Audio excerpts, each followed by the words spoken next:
Welcome to CalCPA Brainfood Bytes. I'm Annette Nellen, a professor at San Jose State University and a frequent speaker for CalCPA, particularly for year-end updates, which I do with Greg Kling, and we start those about mid-November and have an 8-hour session on individuals, another 8-hour session on businesses and estates. I'm just giving you a short update here about a couple of things, mainly tied to digital assets. Well, the first item here is around July, we typically see changes coming from the IRS on their draft forms for the next year. And I do want to highlight this one, actually two items here on Schedule 1. At the very top of the form, they have this narrative, and what it says is, for 2024, enter the amount reported to you on Form 1099-K that was included in error or for personal items sold at a loss, which are items that, of course, that wouldn't go on your return, but they want to know that amount, I think helping them reconcile your 1099-Ks perhaps.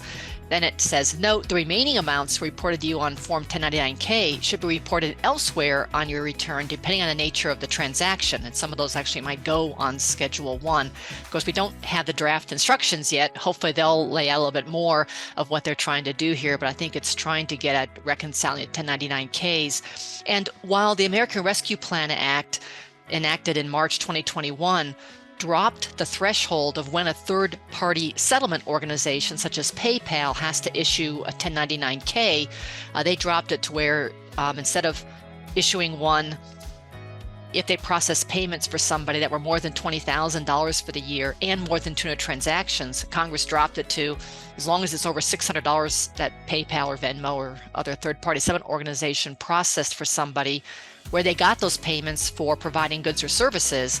The IRS postponed that due date, and we're keeping the old threshold, but for 2024, the threshold was, instead of over 600, it was over 5,000. They haven't said yet what the threshold is that they're going to follow for 2025. I'm guessing it's going to go to 600, but they certainly are expecting that there were going to be more 1099-Ks. Of course, any third-party settlement organization can follow the statutory threshold of over $600, which I'm guessing some of them do. The other new item on Schedule 1 is line 8V, and line 8 itself is a long line of specific items that are other income. And it says digital assets received as ordinary income, not reported elsewhere. It sounds like a good idea to put that there because somebody may have received virtual currency from staking or mining, or maybe they did like micro tasks. I know there's one exchange often will send, hey, if you do this tutorial, it takes 15 minutes and we'll give you, 3 units of new XYZ coin. Of course, it's probably worth about $1 or $2, but it is income. And you report it on that line 8V. And then we'll wait for the instructions. That's just one item I wanted to show you. But talking about digital assets, another major change that happened November 2021 in the Infrastructure Investment and Jobs Act was to say that Section 6045 on broker reporting, and 6045 is a code section that causes there to be a 1099-B on securities transactions, that broker would be broadened to include brokers of digital assets, and there's a definition of digital asset there. And that was supposed to start really for 2023, but it's a massive project for the IRS to get the guidance out, trying to figure out even what Congress was getting at, what are all of the types of digital asset transactions that should be covered, who all should be a broker. Like we have custodial brokers where they actually hold your digital asset. We also have non-custodial brokers. Well, IRS determined, for example, that even those non-custodial brokers are also brokers, but they're deferring. They're going to get more guidance out later on those. But we didn't get any proposed regs until mid-2023. We didn't even see a draft 1099-DA for digital assets until April of this year. And then in late June, they released the final regulations that came along with some other items, which were 2 notices and a RevProc. And let me just briefly mention the notices you should take a look at. I got that link on the prior slide that will get you into a fact sheet that has all the links and a brief explanation. In our limited amount of time, I want to mainly highlight, if you have clients that own digital assets, and every year they do a variety of transactions, buying, selling, and all that, and you've been calculating, like on Form 8949, showing gains and losses from these capital assets that they have. If they have been tracking the basis following the IRS FAQs that were released in October of 2019, and it's mainly FAQs 39 to 41, where the IRS was basically saying, gee, I sold 2 units of XYZ coin out of my wallet, but I'm going to really say, so far as tracking the basis, it was really the ones I sold were out of my other wallet, and I'll use that basis. And that's what we would call a universal approach, where you weren't identifying it wallet by wallet or account by account, but looking at any wallet or account that you had. And the FAQs did not disallow that, but seemed to imply that was fine. And certainly the IRS is well aware that some of probably all of the companies that provide software for tracking your digital asset transactions were allowing that universal approach. Some might also have allowed tracking by wallet or account, but I chair the AICPA Digital Asset Task Force, and we've been around since about 2015. And we had submitted comments on the proposed regs. And one of the things we were looking at, because we weren't commenting on, gee, what's exactly a broker, what exactly is a digital asset. We were both focused on, we know that people would comment on those. What are CPAs going to do when they get these 1099 DAs? What is going to be any problems they have with them? And one of the things we highlighted, and we maybe were one of the few to highlight it, was your regs, which cover not just 6045, but also basis under Section 1012 and amount realized under Section 1001, are saying you must use a wallet by wallet or account by account to track. So if I sell, maybe in the past, 5 times I bought coin XYZ, so I got 5 allotments and they're all in my one wallet. Well, when under the final regs, if I sell a few of those units, I can specifically identify where it came from, or I could use, a HIFO approach, but I have to stick by the wallet. Well, that's going to be a problem if, let's say instead it was my Coinbase account where I'd already said in my records, oh, when I sold some XYZ out of my own wallet, I'm going to pretend it was really using the basis out of the Coinbase wallet.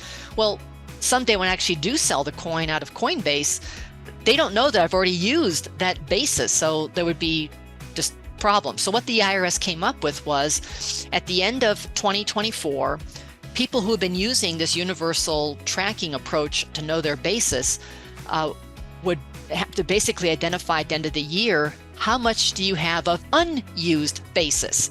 And it's fairly complicated, there's no doubt about that. But actually our task force has come to be meeting every week to go over this, trying to figure out, because one of the things we like to do is provide some resources to AICPA members on what do you need to do, because you need to do also something by year end.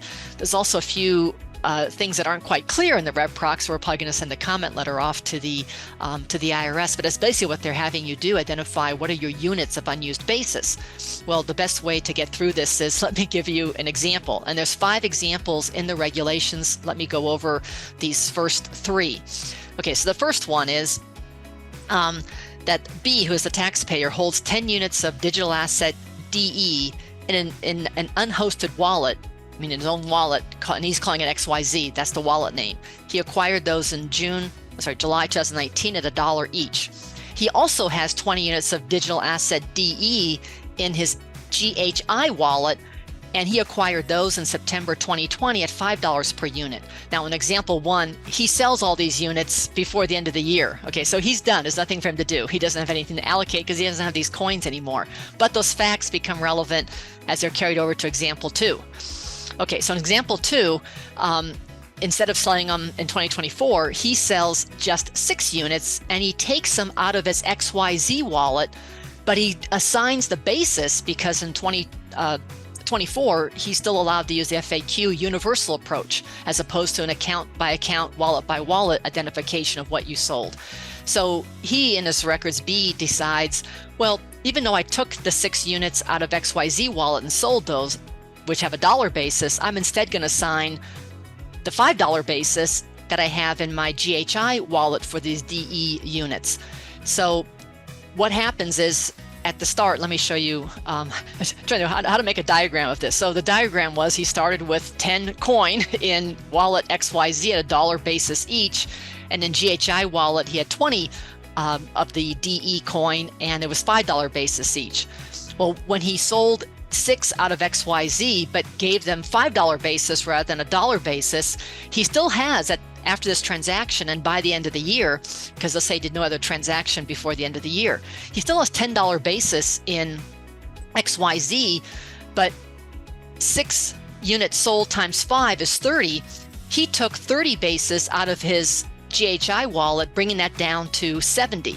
So at the end of the year, his unused basis is 70 basis in GHI wallet and 10 basis. So he's got 80 basis, and he's got 4 coins left in XYZ and 20 in GHI. So basically, he's need to allocate his $80 of basis among the 24 coins. And 2 approaches are possible. One is, which is in example 3, is just actually allocating it, and he can do it pretty much any way that B wants to, but he has to keep a record of that.